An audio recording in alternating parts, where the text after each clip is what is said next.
viewers, and welcome to another edition of Mental Muse, where we help nurture your mind's potential. In today's episode, I would like to talk rather on a personal story.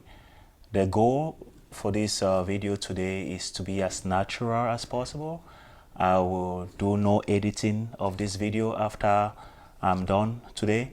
I just want viewers to be inspired. I just want viewers to listen to this podcast and hopefully get an idea of what it means to develop resilience in the midst of trouble, in the midst of trials and temptation. What keeps you going? What keeps you stay motivated? That is the goal of today's edition of Mental Muse. I hope you stay with me. My name is Dr. Nkendong. I'm a psychiatric mental health nurse practitioner. My country of origin is Cameroon, that is in Central Africa. I've lived in the United States for roughly 16 to 17 years. And the journey has not been easy. It wasn't a bed of roses. Being a kid back in Cameroon, Central Africa, you think of coming into the Western world, you get excited, and the idea that you have back home is that everything is free. Absolutely not. So I would like to talk about my struggles, the challenges, trials and tribulations, and with the goal that whoever is going through something similar that I went through, you stay motivated and don't give up what you're doing. Growing back home, we were a total of 5 siblings, including me. My mom and my dad, they were so amazing, and they did everything possible for us to have the quality education that we need. But life back home wasn't easy either. Every day you wake up, you struggle to make ends meet. You worry of what you will eat the next day.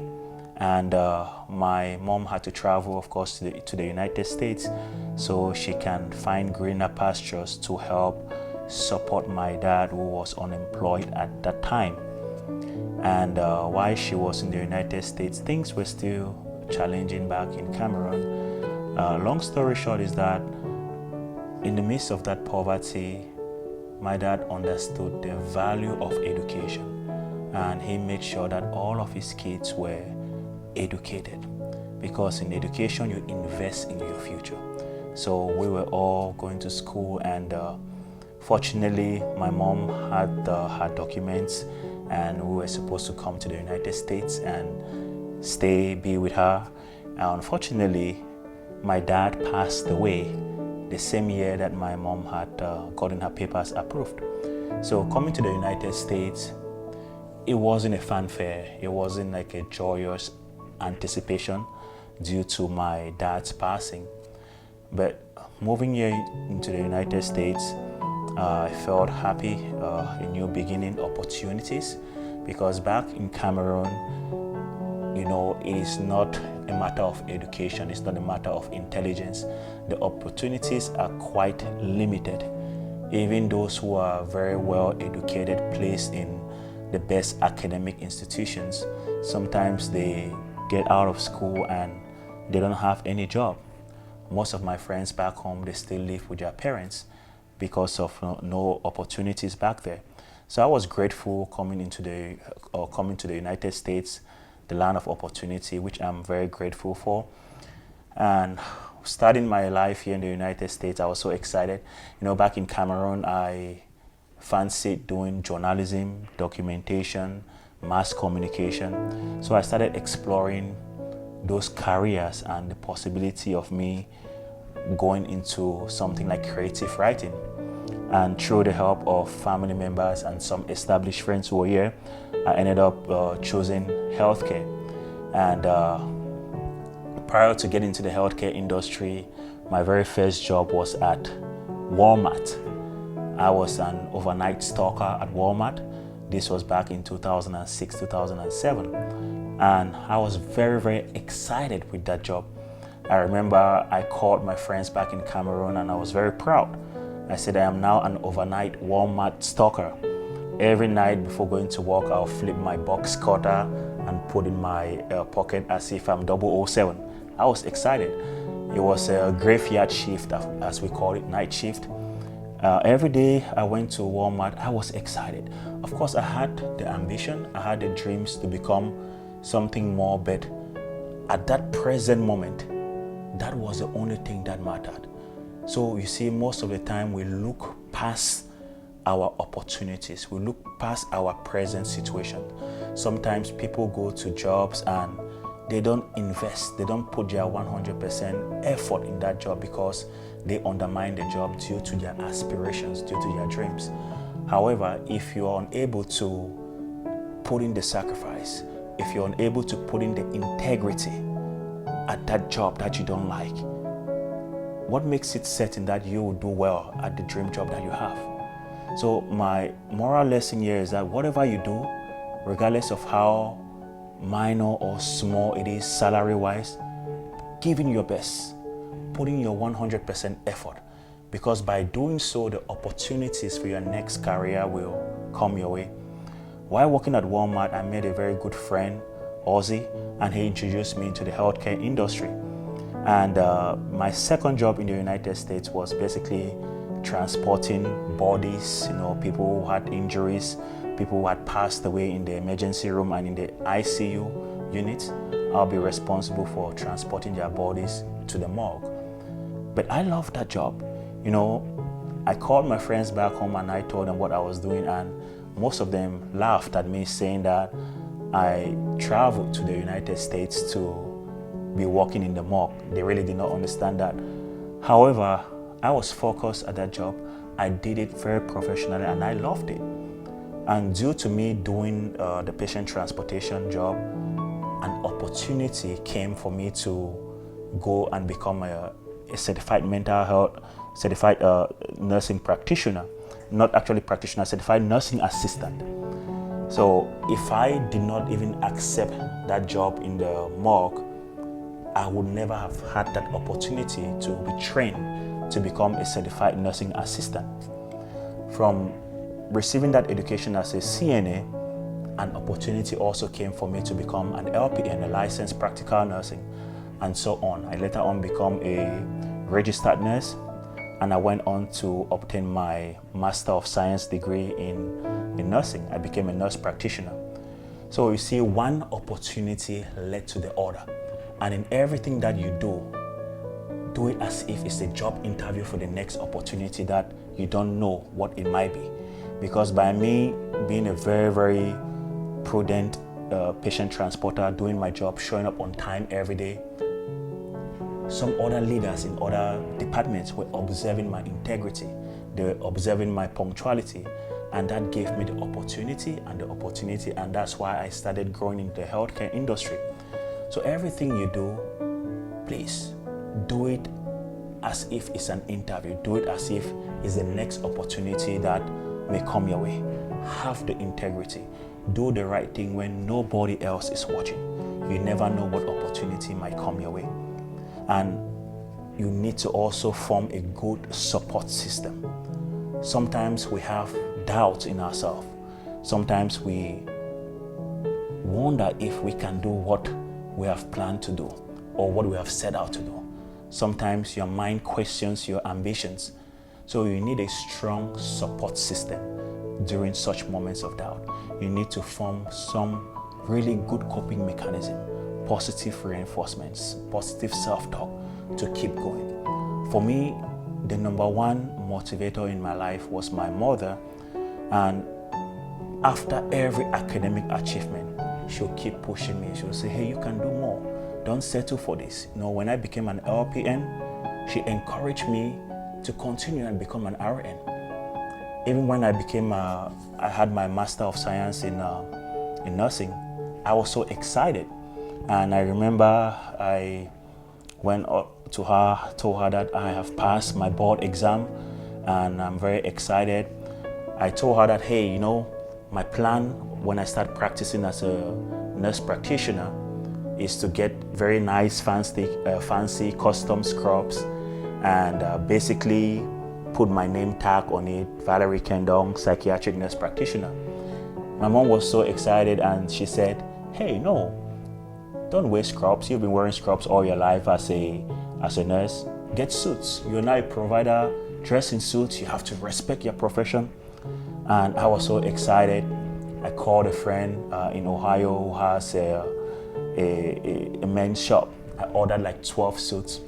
Every day I would dress in those suits, take a picture, and I wanted to send it to her, for her to give me advice how I looked. But something kept telling me to just hold on, you know.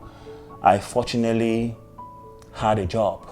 My very first job was supposed to be July 7th of 2020.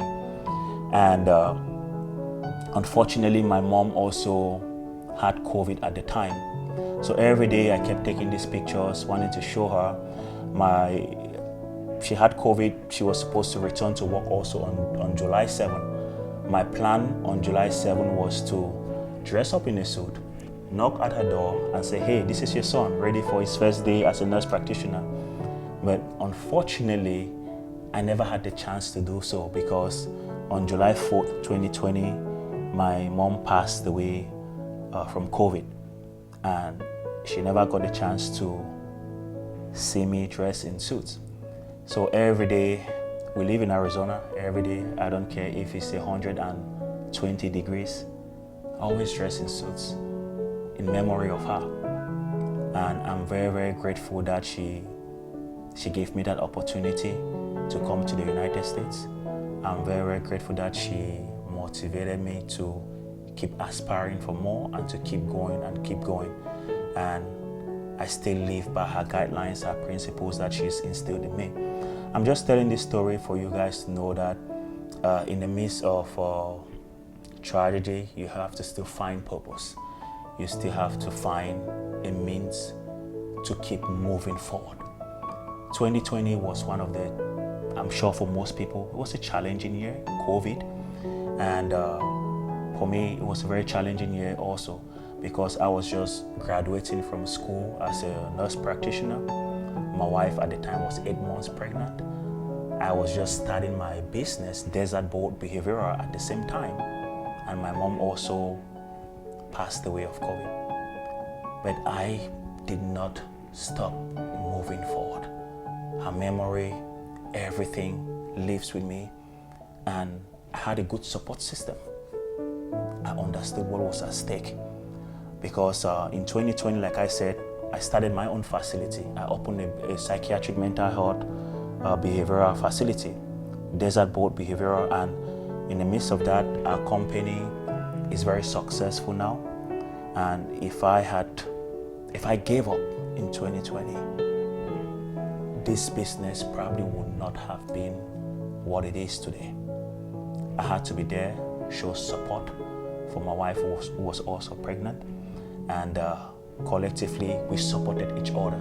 And today I look back and I see Desert Boat as a success story. I just want to ask you, what is it that you are slowly letting it slip off your hands? Is there something that you're giving up on? Please do not. I am not saying that you must have a solution to every problem. When you don't know how to help yourself, help is always available. Please reach out to a psychiatric mental health professional. We have the suicide prevention line. We have the crisis safety line. Even the state of Arizona has like the peer support line where people can call in times of stress. There's always hope available. And if you give up on your dreams, the time will still come by without you achieving them. So what is holding you back? For me, I had a lot of things that could have held me back. When I lost my mom, I had a lot of things that I could have lost, but I kept going. And by succeeding in establishing an outpatient treatment center, it gave me an opportunity. I realized that I can do everything or anything that I set my mind on. In 2021, I approached my wife. I told her like, hey, you know, I'm thinking of doing a mental health documentary. And I said that, I started laughing at myself. I'm like, okay, I don't know if I can do this. But my wife reminded me of something. She said, hey, you are the same person who established a facility in 2020 when your mom had passed away. What makes you feel you cannot do a documentary? Sometimes we forget ourselves. Sometimes we forget who we are. And we need to positively reinforce that in our mind. We need a strong support system to help us with that. There's a saying that, show me your friend and I'll tell you who you are. Birds of a feather flock together, meaning that if you surround yourself with people with the wrong frame of mind, most of the time, you may not succeed. You may not realize your potential. When I was laughing at myself that I could not do a documentary, if my wife, for example, had agreed and said, oh yeah, you cannot do that documentary, potentially I would not have been able to produce my documentary today. But I'm happy to say that due to her motivation, due to her reminding me of what I have achieved, what I can do, I followed through by producing my documentary. It's called The Forgotten Healthcare. It recently just came out. It's available today on my personal website, www.valeriekendong.com. I'll put the description down in this video. You can check it out. The Forgotten Healthcare is a mental health documentary that sheds light on the stigma of mental health and what patients go through to get help. Thanks to the support from friends and family, I completed this documentary, and today it's out there. I'm hoping that it helps somebody. Somebody sitting there who feels like they don't want to get help because they are afraid of stigma of mental illness. You know, I always say if you physically hurt yourself, you get help right away. But if mentally, emotionally, you're not feeling well, you don't have to take that long to get help. I did this documentary with the support of everybody. I'm not saying that you must be reminded all the time of your potential. If you know who you are, if you know what you can achieve, then keep going. But sometimes in life, we all need a shoulder to lean on. Who is your shoulder to lean on? Are you leaning on the right crowd, or are you leaning towards the wrong crowd? Is there a light at the end of the tunnel for you? Or are you deliberately pushing yourself towards darkness? Allow others to help when you cannot help yourself. Set up a plan for your future and ask yourself, where am I heading? Set up a plan for the here and now. What am I doing to make sure that I head to the right direction? For me, I'm happy that I've had a lot of support. I'm happy that I've had a lot of motivation, will and zeal to keep pushing through. And due to that support, due to that determination, due to the love and passion I have in the mental health industry, I also just recently completed a book called Embracing Euthymia. This book is available on Amazon bookstores. This is basically a guide for patients, caregivers, and their providers to develop mind awareness, to be able to form healthy coping skills in times of stress. So you can check it out there. It's available at Amazon bookstores. It's a very, very good guide for you to have. But I will not have done all of these things without belief. You know, when you look back at your past, when you look back at your struggles, what do you see? How do you feel? What lesson can you learn? Do you look back and get defeated? Do you look at the situation at hand, the current situation, and give up? Then how does your future look like? There were times back in Cameroon where we went for days without food. I remember one incident where we were so starving. My dad was unemployed, and we literally went to a neighbor who had a pigsty, and we got unripe bananas that this person had to feed his pigs. We boiled it, ate it with salt, and went to bed and slept. But we had food in our system, and we believed that there'll be a future. If we had given up back then in Cameroon, I would not have been here in the United States. There would not have been this future. When I was at Walmart, I did my job so diligently. I remember one of the supervisors came at Walmart and asked, "Hey Val, don't you want to be a supervisor like me someday? I make $10 an hour." I was so motivated to get to the status of a supervisor and make $10 an hour. But I knew where I was heading. But I did not despise that job because that was the current job that paid my tuition. That was the job, Walmart, that put food on my table, that put gas on my table. I respected that job. So please, whatever you do, respect it. Because if you don't, you will not be able to respect the bigger opportunity that comes your way. Thank you very much for listening.